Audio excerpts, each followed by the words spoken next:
was attracted to her story because of her desire to serve others at not cost. So we live in times that unfortunately are, I hope, they're very driven by politics. And for me, politics divide. And I like to start to make stories and to make movies that unite, which is the opposite than politics. I like to propose themes that create social dialogues, because if we don't talk about something, for a fact, there's not going to be a change.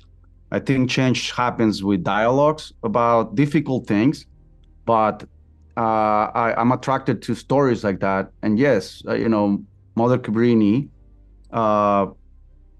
came to a country where there was a lot of discrimination against her own race, as against the Italians. But for her, it was not about the Italians only. It was about anybody that had no voice, anybody that felt that had no dignity. She was all about the human dignity. She was not about immigration. She was about the immigrant. She was about the human being and the children in the streets, not just in the U.S. She started in the U.S., but after she finished, her hospital here and her orphanages, the film, it only tackles the first institution that she opened. But after that, she went up to open over 60 institutions more all around the world. And she was facing all kinds of different challenges in each different country. Each country has its own sets of problems. So the same thing that she went through in the US, I can only imagine what she went through when she went to countries like Nicaragua, Mexico, China, and so on. Her life was very, very heroic.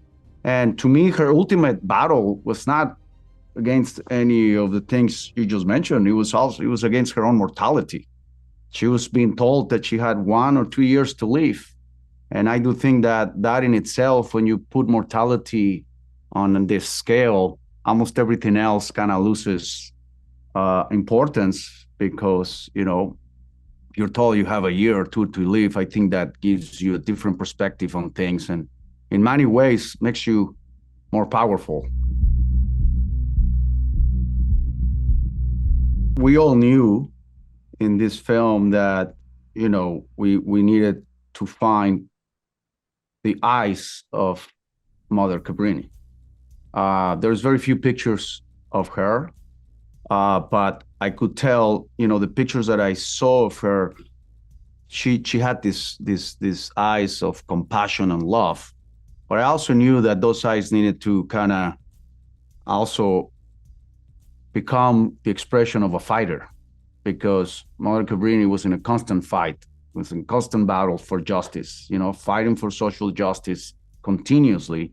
So I needed to find an actress that she could actually go from having the most loving eyes to having the most defiant eyes, almost like don't cross the line, So she was able to transition quickly, per se, and that's what told me about her inner power as an actress.